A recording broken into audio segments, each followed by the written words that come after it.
کچھ مزید ڈیولپمنٹس بھی ہوئی ہیں، اس پر بھی مزید بات کریں گے. ہمیں جوائن کر لیا ہے ماہر بین الاقوامی امور منصور جعفر صاحب نے. منصور صاحب، آپ کے وقت کا بہت شکریہ. سر، اس وقت صورتحال آپ کو کس طرف جاتی ہوئی دکھائی دے رہی ہے؟ آج نیو یارک میں یہودی کمیونٹی نے ایک بہت بڑا مظاہرہ کیا ہے اور مجسمہ آزادی پر فلسطین کا پرچم لہرا دیا گیا ہے.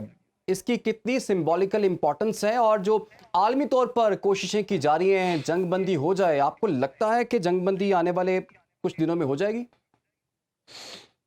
جی، میں سمجھتا ہوں جی کہ اب یہ جو غزہ کا ایشو ہے، یہ فلسطین کے تناظر سے نکل کے یہ اب انسانیت کا ایک موضوع بن گیا ہے. خاص طور پہ جتنے بڑے پیمانے پہ اسرائیل نے اپنی جنگی مشین کا استعمال کرتے ہوئے وہاں پہ فلسطینیوں کا بلا جسے کہنا چاہیے تفریق مذہب اور نسل جو ہے انہوں نے قتل عام کیا ہے، اور خاص طور پہ بچوں اور خواتین کو جو ہے اپنی اس بربریت کا نشانہ بنایا ہے.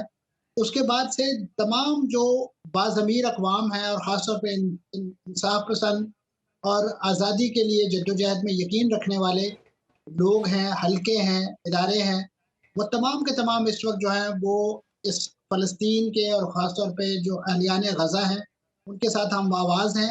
اور کوئی بھی ایسا موقع کہ جس کے ذریعے وہ اظہار یکجہتی کر سکیں ان مظلوم فلسطینیوں کے، وہ ہاتھ سے نہیں جانے دیتے. وہ سڑکوں پہ مظاہروں کی شکل میں ہو یا دیگر دلیر قسم کے جو مختلف یورپین ممالک میں، ایون امریکہ اور لندن میں، وہاں سے جو اسلحہ جن جہازوں پہ لاد کر یہ لایا جا رہا تھا ان جہازوں کو فزیکلی روکنے کی کوشش کی گئی ہے، اور اس بندرگاہوں پہ جا کے ان جہازوں پر فلسطین کے پرچم لہرائے گئے، اور اس کی وجہ سے وہ تمام اسلحہ جو ہے اس کی ترسیل اسرائیل کے لیے رک گئی ہے. جی. تو میں سمجھتا ہوں کہ یہ ایک ایسا حوصلہ افزا نشان ہے فلسطینیوں کی اس جدوجہد آزادی میں کہ جس سے ان کے حوصلے بہت زیادہ بلند ہوتے ہیں. اور بالخصوص جب پاکستان کی سڑکوں پہ انہیں مرد اور خواتین اور بچے جو ہیں اپنے ساتھ ہم آواز اپنے مظالم پر آواز اٹھاتے ہوئے دکھائی دیتے ہیں، سنائی دیتے ہیں، تو انہیں شاید وہ عسکری مدد سے زیادہ ان کے لیے افیکٹو ہوتا ہے کہ ان کی morale بوسٹنگ ہوتی ہے بہت زیادہ.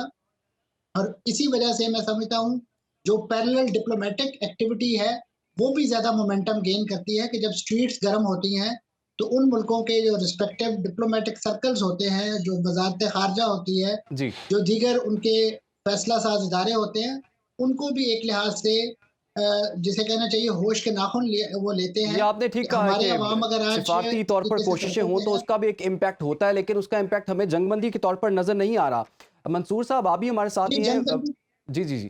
وقار خان صاحب بھی ہمارے ساتھ ہی ہیں. سر، میں ایک چیز دکھانا چاہ رہا ہوں اپنے ناظرین کو، بلکہ آپ کو بھی دکھانا چاہ رہا ہوں، اور یہ بھی بتانا چاہ رہا ہوں کہ اس جنگ میں اب تک 10,000 سے زائد چاہتے ہو چکی ہیں، اور اس میں جو بچے شامل ہیں وہ 4,800 سے زائد بچے شامل ہیں. جو بچے بچ گئے ہیں ان پر بڑا اس کا ٹراما ہے، اور اس کا کیا اثر لے رہے ہیں، بچے کیا سوچ رہے ہیں اور وہ کیا کہتے ہیں. بریگیڈیئر صاحب، ابھی OIC کا اجلاس ایک دوبارہ ہونے جا رہا ہے 11 یا 12 نومبر کو، اب وہ ہونے جا رہا ہے، اور اس حوالے سے کیا ایکسپیکٹ کریں ہم؟ کچھ عملی اقدامات تو ہو سکتے ہیں یا ہونے چاہیے، یا پھر مذمت سے بات آگے نہیں بڑھ سکے گی؟ جی، آئی تھنک ہونے چاہیے. اس میں آئی تھنک مجھے 2 پوائنٹس پہ آپ تھوڑا ہائی لائٹ کریں. ایک تو آئی تھنک OIC کا جو اجلاس ہے، I think it was high lighted yesterday, کہ یہ لاسٹ شاید ہوپ ہے فلسطینیوں کے لیے بھی اور مسلمانوں کے جن کے دل دھڑکتے ہیں فلسطین کے ساتھ. اس پہ ایک میجر سٹیپس اٹھائے جائیں گے. خالی بیانات سے کچھ نہیں ہونا. ایٹ لیسٹ لیٹس سے اگر ملٹری ایڈ آپ نہیں دے سکتے تو economic bike out of Israel ہے، ڈپلومیٹیکلی بالکل سویئر کریں آپ ریلیشن شپ، اور جو ان کو بیک کر رہے ہیں ان کی بھی اسی طریقے سے اکنامک بائیک آؤٹ اور آئل اور گیس سپلائی. اور یہ کر سکتا ہے اسپیشلی مڈل ایسٹ، جیسے ہم ہمیشہ مینشن کرتے ہیں، control 61% of global oil and gas, اور بڑے آرام سے آپ کر سکتے ہیں. اور یہ یورپ اور امریکہ نے رشیا کے اگینسٹ کیا ہے. So it's very much part of the convention کہ اگر آپ نے جینوسائیڈ کو روکنا ہے، اور بڑا جینوئن کیس ہے، تو اس میں امید کی جاتی ہے کہ OIC، اور کیونکہ سارے سربراہان ہوں گے، ہمارے وزیر اعظم بھی جا رہے ہیں، I am sure street pressure بھی ہے، جس طرح آپ نے مینشن کیا یہ بچی کی ویڈیو. ابھی تھوڑا سا میڈیا پہ بھی میں ہائی لائٹ کر دوں کہ ایک میڈیا کی بہت بڑی لڑائی ہو رہی ہے ابھی. اس میں کل انٹرویو تھا، ایک اسماعیل پٹیل ہیں جو basically friends of Aqsa organisation چلاتے ہیں UK میں. تو یہ جو 5 لاکھ کا آئی تھنک کل یا پرسوں پروٹیسٹ ہوا، اس کے فالو اپ پہ ان کو انٹرویو کر رہا تھا ایک سوشل میڈیا آؤٹلیٹ ہے بریک تھرو نیوز، اور انہوں نے بتایا کہ یورپ میں، UK میں اور امریکہ میں 76% عوام، ابھی کوئی بھی سروے کرے، they are with the Palestinian. تو اسٹریٹ پہ اتنا زیادہ پریشر. اچھا، دوسری طرف جو نیو کونز ہیں، آپ کہہ لیں کالونسٹ کہہ لیں, زائنسٹ کہہ لیں, اور جو ان کے بیکرز ہیں ویسٹ میں, دے آر ناٹ ٹرائنگ کہ یہ 9/11 بنایا جائے جو 7 اکتوبر کا واقعہ تھا اور اس پہ بلڈ اپ کیا جائے. سو ایک آئی وڈ سے کہ آرٹیفیشل قسم کا نیریٹو بنایا جس میں یو کے کی جو انٹیریئر آپ کہہ لیں منسٹر ہیں سویلا بریورمین, جو ایک یہودی کے ساتھ ان کی شادی, ویسے ان کے پیرنٹس جو ہے شاید انڈین تھے, جی انہوں نے ابھی جتنے مارچ ان کا جی ہیٹ مارچ, جسٹ امیجن کہ اگر آپ فلسطینیوں کے لیے باہر نکل رہے ہیں تو ان کو ہیٹ مارچز قرار دیا. اسی طریقے سے یو ایس میں ایفرٹ ہو رہی ہے لاز لائے جائیں کہ اسرائیل کو کنڈیم کرنا مشکل ہو جائے. اس میں آئی تھنک ابھی جو کانشیس والے لوگ لائک اسکاٹ ہٹر نے کہا جی کہ حماس نے اور فلسطینیوں نے آپ کا سارا نیریٹو بالکل الٹا دیا, آپ کے منہ پہ مارا ہے. بیکاز ایک طرف آپ جینوسائڈ کے اندر ہی سے کہ آپ مورلی بھی ہار چکے ہیں اور ملیٹریلی بھی شاید آپ ہار جائیں گے.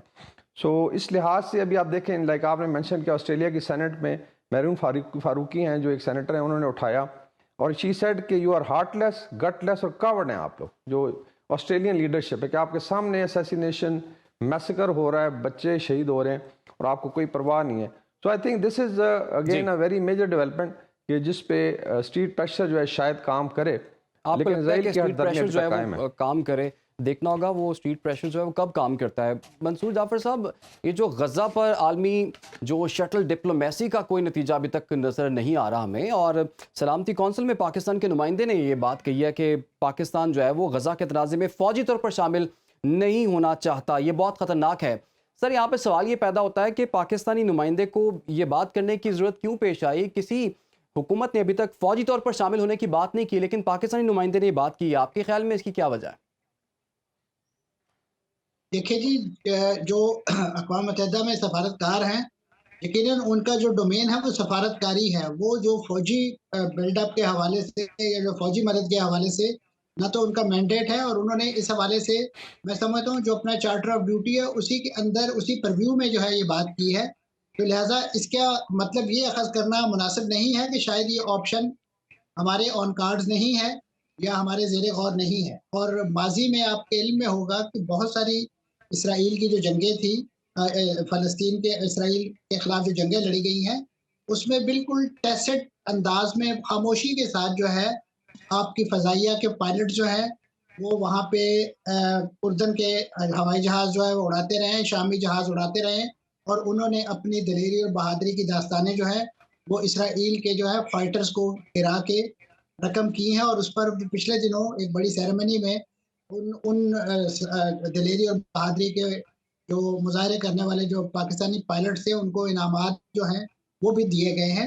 تو یہ چیزیں جو ہیں کچھ جنگی حکمت عملی کے طور پہ جہاں فوجی ماہر بیٹھے ہیں وہ بتا سکیں گے, یہ چیزیں بہت زیادہ پبلک کرنے والی نہیں ہوتی. جی, اور اسی طریقے سے آپ جب حماس کے پاس آپ اسلحہ اور گولہ بارود کی بات کرتے ہیں تو یہ یقیناً کہیں نہ کہیں سے آیا ہے, اور خاص طور پہ جتنی بھی گوریلا تحریکیں ہوتی ہیں ان کے تمام اس نوعیت کے جو معاونت کے چینلز ہوتے ہیں وہ ہمیشہ خفیہ رہتے ہیں اور ان کو اس انداز سے پبلک نہیں کیا جاتا. یہی وجہ ہے کہ اس وقت اسرائیل اپنی تمام تر سیکیورٹی, سرویلینس اور اپنی انٹیلیجنس کے باوجود جو ہے اس مخمصے سے شکار ہے کہ وہ غزہ کی گرم زمین پر پاؤں رکھے یا نہ رکھے. ابھی جتنے بھی دعوے کیے جاتے ہیں کہ وہ جی, شمال سے اندر آ گئے ہیں, فلاں جگہ سے ان کو کٹ آؤٹ کر دیا گیا ہے, اس وقت بھی by the time we speak 9 lakh افراد جو ہیں اس شمالی علاقے میں موجود ہیں جہاں سے اسرائیل تیسرے دن سے فلسطینیوں کے انخلا کی انہیں دھمکیاں دیتا رہا ہے.